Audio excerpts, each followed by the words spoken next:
San Antonio! Welcome to All Things San Antonio podcast. Your favorite realtor and host, Brad Burns, and your second favorite realtor and the best guest of a podcast getter, Ken Carter. We're here with, I've already done all my geeking out. Like I told Jason earlier, Chef Jason Dady is our guest, and there's a litany of restaurants that we can name, starting back to the Lodge. I don't know if that's actually your first, but that's the first where I was introduced to you back in literally like 2004.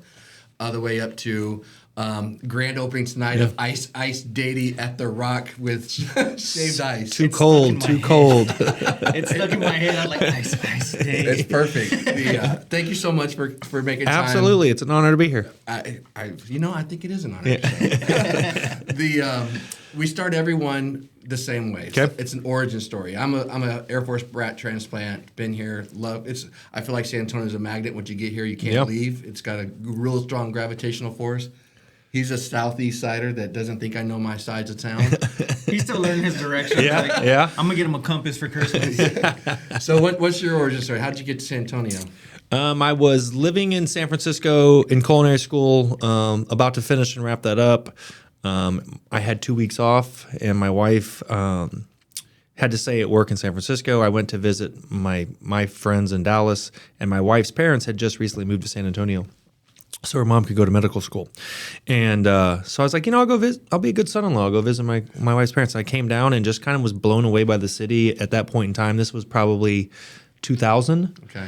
And we went back to San Francisco knowing that we really weren't going to be able to afford to stay there, and went back to Dallas, was very unhappy, and said, we should move to San Antonio. It seems like a really great city. It's small, but it's big, and it's, we were 23, 24 years old and had this aspiration to open our own restaurant, and we were if we made one smart decision, was that we didn't think it would work in Dallas, Austin, or Houston, but that San Antonio was kind of ripe at the time for a young, up-and-coming chef that was trying to make a name for itself.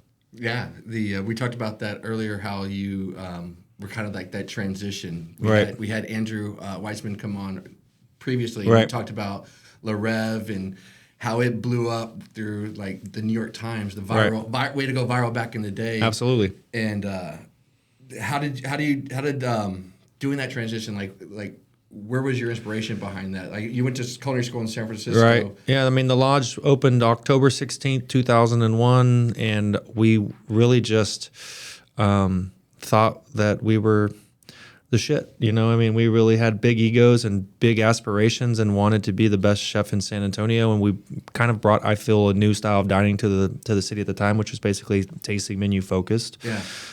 So we had 3-course, 5-course, and 7-course tasting menus. And here we are 25 years later, opening a snow cone stand. That's kind of an interesting... a burger joint. Exactly. I think you see that a lot with chefs in today's marketplace, is that, the dining landscape is constantly changing and constantly evolving. And, for me, I made a conscious decision, to kind of like start going a little bit more to that fast casual kind of vibe. Mm-hmm. You can reach more people a lot of times. It's a little bit more affordable. But I've always just tried to do things that are fun and different and unique, and maybe that niche hasn't, been involved. The snow cone stand, I literally, with no exaggeration, 2 weeks ago was like, we have a kiosk in front of this restaurant that's not open every day. I see kids out here in the splash pad. We're at the Rocket La Cantera in front of Roca and Martillo, so we've got this amazing plaza. And I was like, why don't we do a snow cone stand? Well, you can be open 7 days a week, all afternoon, all day on Saturdays and Sundays when there's hundreds of kids running around here, and there's no snow cone stands on the north side, at least that I know of. In the there's no Paletta guy riding around on a little bicycle. So we were like, hey, it's a win-win, and I had always had the name Ice Dady in my mind and it was really designed because I thought I was going to open my own ice company, to sell to restaurants, because that's a pretty lucrative business. And so, but the snow cone stand got the name before the ice company started. So we'll see how that pans out. Marinate. Hey, guys, sometimes you got to marinate on an idea and see where it's actually going to come out. That's awesome. So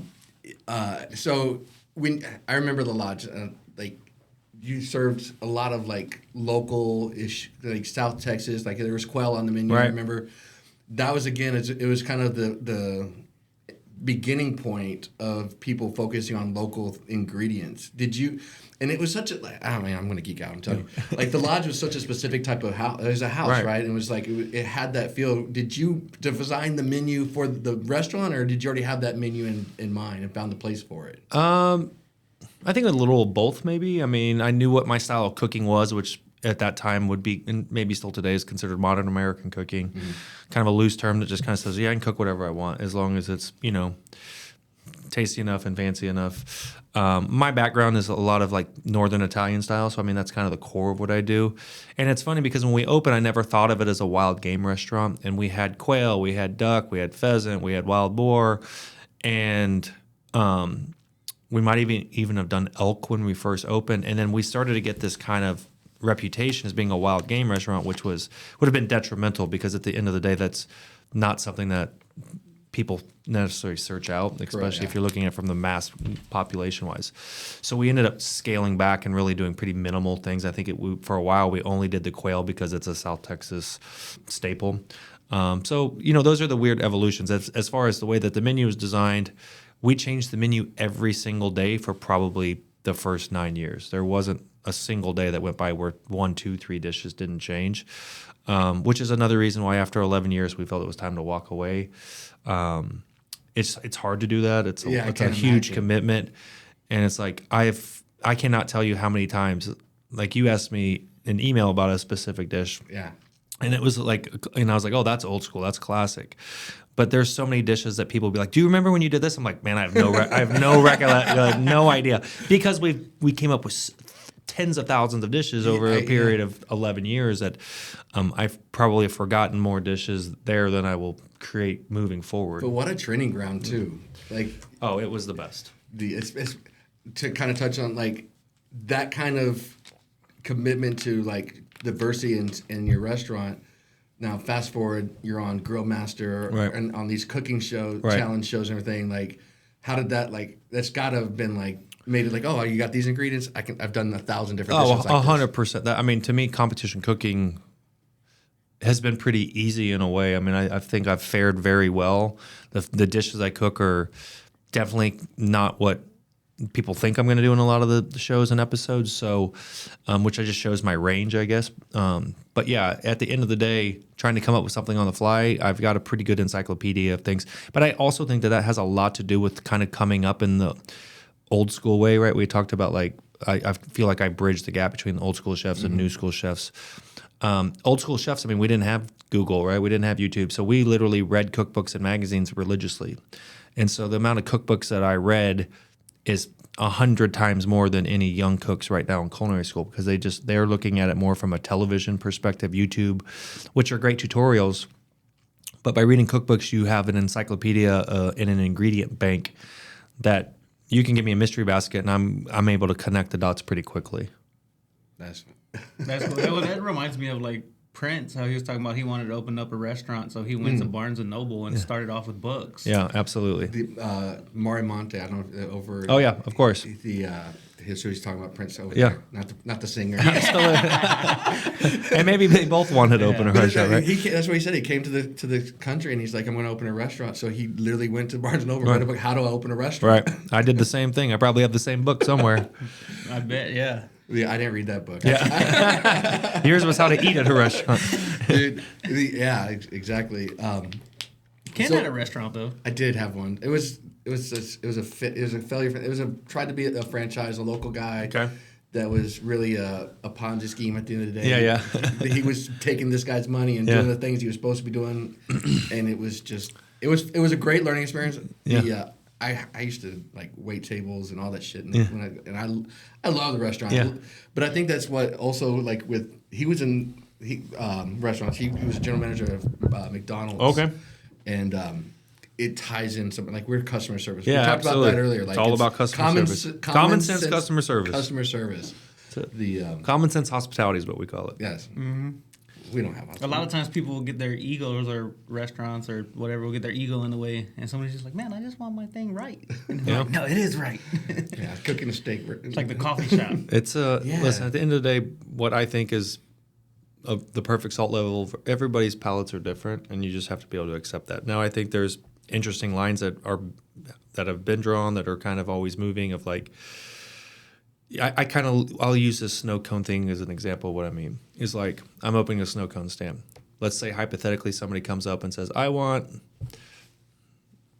peppermint with cherry and cotton candy.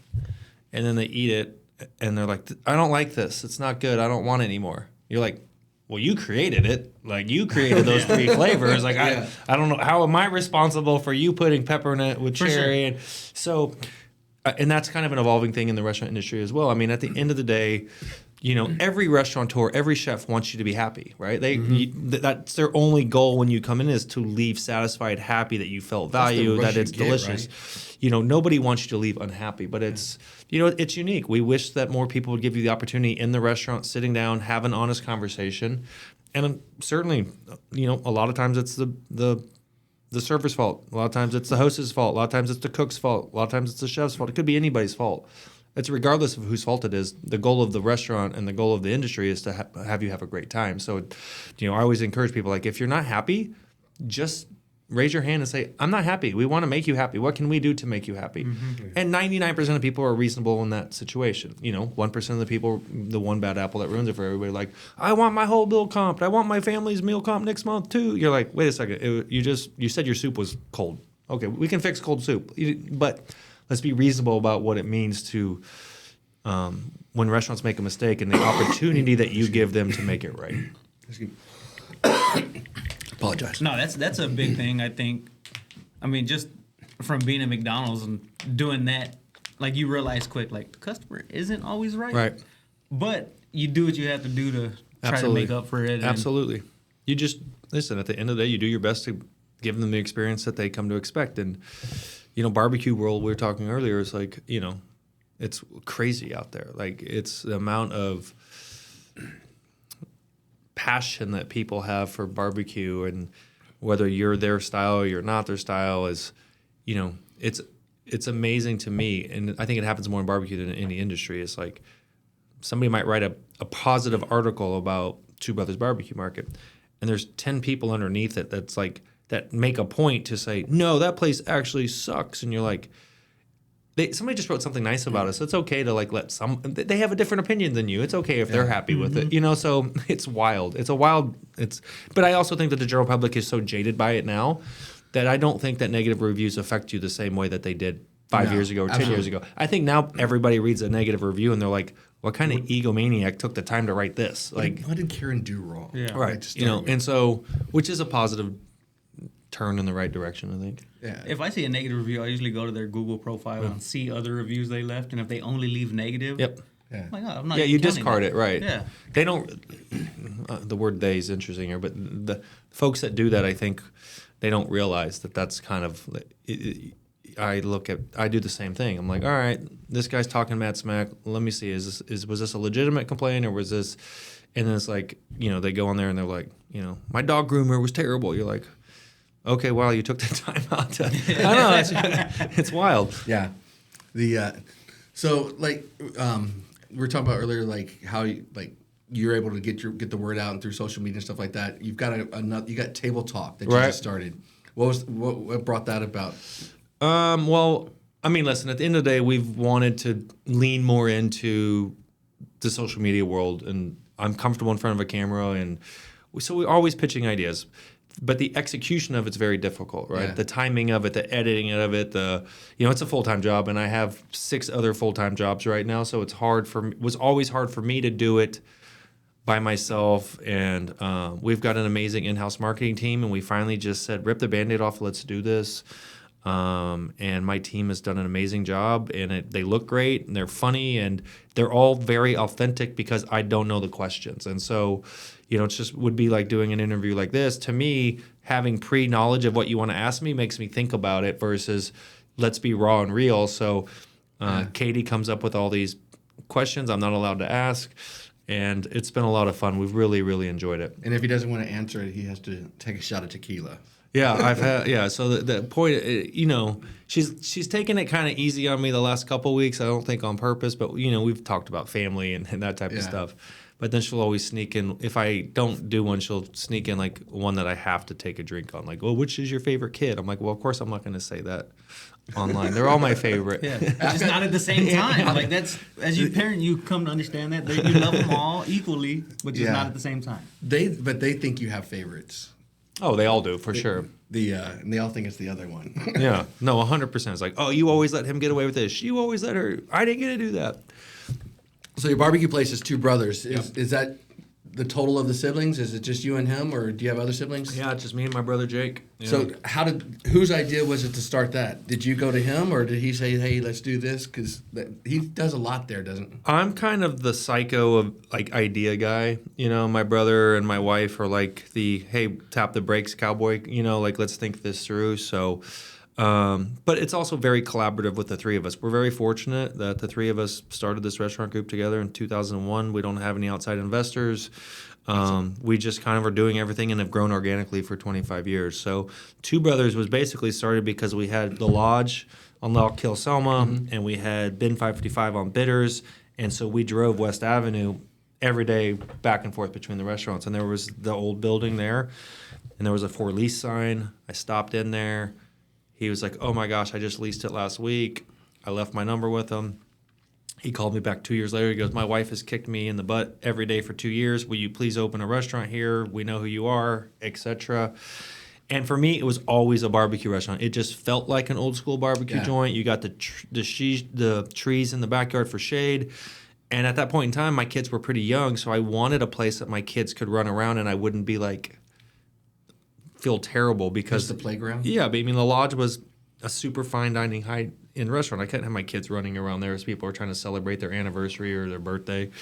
And Bin 555 was a little bit more fast-paced, and if they were throwing a fit or screaming, you know, you're like, oh god, whose kids are those? And they'll be like, oh, they're mine. So Two Bros was like kind of built out of location number one, and then the ability to kind of create this family vibe with barbecue, which really. Barbecue is very family driven, but restaurants didn't look at it that way in that point in time. So I did not know anything about smoking briskets, or I knew nothing about. I know how to cook. Yeah. But like cooking commercially barbecue is the hardest thing we've ever had to learn how to do. And I mean, our briskets when we first opened were absolutely terrible. It took just a lot of time and effort and passion to be like, all right, what are we doing wrong? Figure it out. Like. Yeah. I mean, I think at the point before I opened, I'd only cooked 2 briskets in my entire life. I'd cooked a lot of ribs and sides, but briskets I only cooked 2, and so that's crazy. But cooking 1 or 2 briskets at home is a very different game than 35, 40 a day, right? Which is a whole nother level of systems and process. You got to put everything in place. Well, and it's a brutal business too. I mean, it's hard, and it's not just physically, but the heat and. Then you're talking about, you know, the difference of, hey, this is the best brisket I've ever had, and the person behind him's like, that's the worst brisket I've ever had. And you're like, okay, you guys arm wrestle. Whoever wins is right. Well, I could only imagine, like, thinking about a barbecue restaurant, like thinking about how do you figure out how many briskets you need to make each day? Because a brisket's not a burger patty where you can throw on the grill and make another one 100%. For the next person coming in. Right. And then it doesn't store well to be able to serve it again the next day. So you can always tell if it's a reheat. And listen, reheats are a part of business. Yeah, you know, I worked at a restaurant in my early 20s out there in Luling Lockhart area or no, Rudy's Barbecue. Oh, okay, out of Rudy's. Okay, and that they have a commissary. Yeah, and everything gets shipped in cold briskets and you can tell it's different than. Well, and I think that's why you see. The new business models of barbecue restaurants in general are Thursday, Friday, Saturday, Sunday, or just Friday, Saturday, Sunday. And if you look at the best of the best places, it's like they have a set number, and when they're out, they're out, and which they can hyper focus on that. Which listen, I admire that. I think it's great. It's just a different business model than what I do, which is 7 days a week from 10:30 in the morning until 8:30 at night. So we have to be even better and more focused because we're being compared to places that are only open 3 or 4 days a week. And so we've learned to adapt to that feedback, you know, like for me, it's like, that's okay. Like, I get it. I'm doing, you know, we're still really great barbecue. And I think that like 2M and Reese Brothers here in San Antonio are outstanding. They really are deserving of every accolade they've ever received because their barbecue's awesome. They just have different business models than us, and that's okay. even though in the barbecue world they don't compare you how many days a week, or whatever it might be. And I think that's what Texas Monthly should do with the barbecue top 50 is they should kind of have categories a little bit, right? Yeah. Because it's just a different world. One is very artisan, right? And the two hardest things that has to be done in restaurants is probably cook steaks en masse and cook brisket, like that take like a 100%. Lot of effort. And the problem is, everybody does them really good at home, right? Right. So like, because they're cooking one. Well, with like Traegers and the ability to control your fire, I really do. Everybody can perfect a brisket in today's style of brisket. The style of brisket today is very different than it was 16, 17 years ago. It's not even remotely close. Now it has to be wrapped. It's a more of a spongy texture. Like that was not the case 17 years ago. The old barbecue competitions, it had to pull apart. It had to have like the texture. Same with like the ribs, like the way that you do like in a competition. Yeah. I think they're too tough personally, where they want to have each rib still together. I want to be able to grab the bone and I want to make a McRib sandwich with a real like baby back and just pull all the bones out and throw it on there and put it on the po' boy. But I got a lot of food. Like I think my thoughts on food in like San Antonio is what. Like I told you earlier, your beans are the best. But like I think San Antonio has like a style of barbecue in the backyard that isn't represented by really any barbecue place. Where you got your Spanish rice and your beef ribs and your guacamole, and it's that Mexican fusion of like barbecue in South Texas. It's so special. Like it's different. It's a very different style. Because of the culture of San Antonio, for sure. Because we love to fuse people. Someone told me, goes, y'all just put pico de gallo and everything. Yeah. And I was like, well, but this will transition. Like I got 1,000 things on, and we're going to cut this short because we have Ice Dady. Got to make it out. The other day on the Table Talk, you talked about like what's the one restaurant here in San Antonio that you would like to do like a collaboration with. And it was a Thai place, Thai D. Yeah. And I was like, wow, that's so San Antonio. Right. We talked earlier about the Curry Boys bringing in barbecue and curry and stuff like that. Right. What would that? Do you have an idea of like that fusion that you'd want to do with something with them? Well, so Thai D opened the same year that I opened the lodge. Okay. And so we met them, the couple, Chimapol and Toy, the owners, the year that we opened, and we had similar passions and similar struggles of being small, young entrepreneurs trying to make it and figure it out. And his dream has always been to be an amazing, like, fine dining Thai chef. And so he would come work with me in the kitchen in the mornings just to kind of learn technique and whatever. And then I would go work with them, and they would teach me how to make curries and stir fries and things like that. So we had this great collaborative relationship for the last 25 years, and I've always wanted to do just a big dinner there, maybe a big family-style feast where he can cook this unbelievably great high-end food that he's always dreamt of serving for San Antonio, and then I could come in and supplement with whatever it might be. So I'm super comfortable cooking Thai food. We had a restaurant called Umai Mi, which actually took over where Bin 55 was, where we made our own curry paste from scratch. And, I always remember they came in for dinner one night, and they were like, I had green young peppercorns, and they're very spicy. They're in a jungle curry. And I was serving it with eel.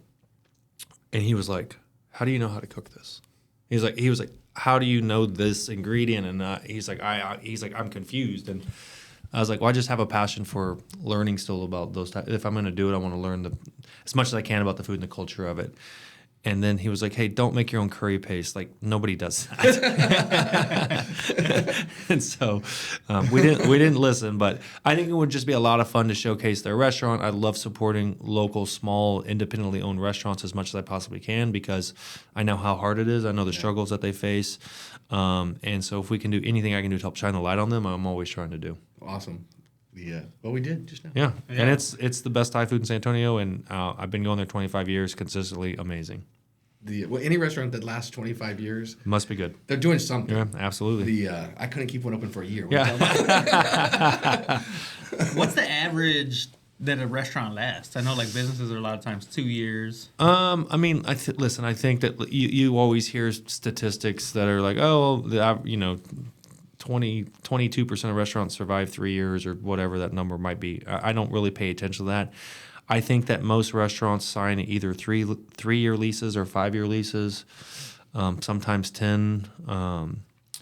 So and listen, you can run a restaurant at a loss for a lot longer than you should be allowed to, right? It can kind of be scary how fast you can look up and be like, wait, we just lost $40,000 this month, and then the next month you lost $40,000, and then before you were like, hey, what happened? You're down $80K, right? Which then takes you 6 months to scratch and crawl back from. So I feel like, and to answer the question, it's like most of the time it's the lease that dictates closing. I think a lot of times more. I think I've opened something like 24 restaurants in 25 years or somewhere in that. 2 of those were failures, right? That just in the middle of the lease, we can't survive. This is not going well. We got to shut up shop here, right? It's a good success rate. The others have all either been our decision to just walk away at the end of the lease. And what I hate is people are like, oh, you closed another restaurant. I'm like, no, I didn't. I signed a 5-year lease. I paid my rent for 5 years. It's no longer in our future like business model plans. It's not clearing enough profit to make it worth our time, or the industry is changing and we don't think this is a good idea. I mean, the Lodge is a perfect example of that. I mean, I was there 11 years. I saw a trend happening where fine dining was slowing down, and you don't want to try to hold on for another 5 years to watch to see if fine dining comes back. It's taken a long time. It's starting to come back. But I would say we 100% made the right decision in that, and I don't think we should hang our head because we quote unquote shut the doors and moved on. So, but I think 3 to 5 years is 5 years is listen. If you make it 5 years, you've done a pretty darn good job. Yeah, I don't think there's any shame in the pivot. Yeah. Well, that's the thing is it's restaurants are businesses, right? And so every business should have or does have an exit strategy. Absolutely. And if you have, say, like an investment in real estate, and you own that property for 5 years, and then you sell the property and you make the profit that you made out of that. It was a 5-year project. Right. And a restaurant can be a 5-year project. And like you close up, made the money, move on to the next one. Right, absolutely. That's good. So 24, like I hadn't even touched the surface on the number of restaurants. Well, I mean, how many different types of are they you had you want me to see if I can remember? Yeah, okay. Lodge, Bin 555. Bin 555 Dallas, Tre, 2 Bros, Restaurant Insignia downtown at the Fairmont Hotel. Then that turned into Tre downtown. That's 8. After Tre downtown, maybe it was Bin 555 turning into Umai Then Umai Me turning into Tre Inoteca, so that's 11. Shuck Shack, Yeah. the Bin Tapas Bar that we then converted to Alamo Barbecue. That was a tough time during COVID with that one, wasn't it? With the Alamo Barbecue? Yeah, I mean, listen, that's just a unique street in business where people want that area to be the next cool thing, but you can't force it. Where was that? Right? On East Grayson. Yeah. Okay. We had Shuck Shack, which is maybe my favorite restaurant we've ever done, and it was just a blast. We're smashed Fun, cool, crawfish boils and oysters and fish fries, and it was just an awesome place. But that side of construction and that neighborhood just could never catch up to what we were doing. And again, our lease was up, and we were like, buildings falling apart. Yeah. I'm not going to fix the foundation. Landlord didn't want to put any more money into it, so we said, see you later. It's the same building where Smasher's at now? Yeah. Yeah, and then it's been 4 things since we left, right? Yeah. So I mean, I just think that shows that we were very successful when we were there, but we made the right decision to move on. I have a small kiosk at the Frost Bank Center where we have a Shuck Shack there, and then I have a secondary little kiosk of Two Brothers BBQ Market there. I don't know. Roque Martillo, Hardin, Range, We had Chispas in Austin, which was a COVID casualty. So our two ones, our Dallas restaurant and our little Tex-Mex. You said bin Dallas. I was wondering if that was one of the. Yeah, that was just really bad deal that we signed. Bad timing. It was kind of during the '08 housing crisis, and we were dead on arrival. We had zero chance of success. I mean, the economy and Dallas was a very big housing bubble. And it taught us. It was brutal, to close a restaurant at that age, and we had worked so hard, and we might have gotten ahead of ourselves, and our egos were probably a little too big at the time. So it was very humbling, and actually taught us the best life lessons and business decisions that we ever could. So I'm thankful that it happened very early in our career, but it's still something that you don't ever want to go through. And then our restaurant in Austin was a COVID casualty, and that was honestly, we learned so many lessons. We were like, all right, this place is done, shut it up. We had amazing partners there. Our landlords there were awesome guys, and they worked with us. So, so they're like, hey, there's nothing you could do. There's a pandemic. Like, we'll work with you. And they really did do us right. Yeah. So I'm wondering, I'm trying to think. Was it a Mexican restaurant there? Yeah, it was a little kind of like Tex-Mex,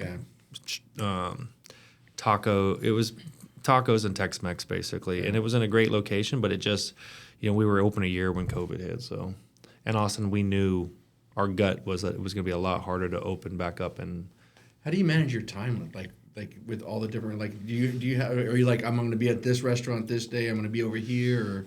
Every year is different for sure. Right now I'm I've never been busier, which doesn't bother me, and it's more of like, I told my wife, I'm like, oh my gosh, I was like, I have a meeting every day, every hour. I'm like, I can't do any more meetings. I'm not a meeting guy, And so it's the transition for me going from chef and to entrepreneur to kind of more of a CEO style role at this point in my career. So I spend my time where I have to be most of the time. And what I mean by that is like, hey, chef, we've got 2 caterings here, like at Tre. All right, I'll be there. Or, hey, we've got this big offsite catering in Austin. I need you here. Okay, great. So a lot of my work is office, laptop, computer-based in the morning, and then that leaves me afternoon and evening to do and go wherever I want. So it's just a matter of popping around if we're doing a viewing party or if it's a big-time client or it's a catering that wants me to be there. And then I also take a lot of pride in being around my kids and being a dad at home too. And I'm not ashamed of that at this point in my career. I think that most young chefs, you read a lot and talk about burnout and, the industry and it's so much. It's like, but most of the time chefs are doing that to themselves, you've got to have the faith that the people that you've hired and trained and put in the protocols for will and do a great job without you being there. And a lot of chefs have a very hard time doing that. Yeah, but at the same time, like early on in your career, that's when you put all that work 100%. And that's what pays off. And that's what it's tough. It's funny you're talking about how busy your schedule is. You literally, possibly, most likely, got me out of jury duty. That's a win. Because I was called for it, and they were going through the process of asking the questions and see where they're going to strike. And I originally didn't say anything because, it's our jury, it's our duty and everything. Right. It's like people with kids that need to be home, they should be let go first.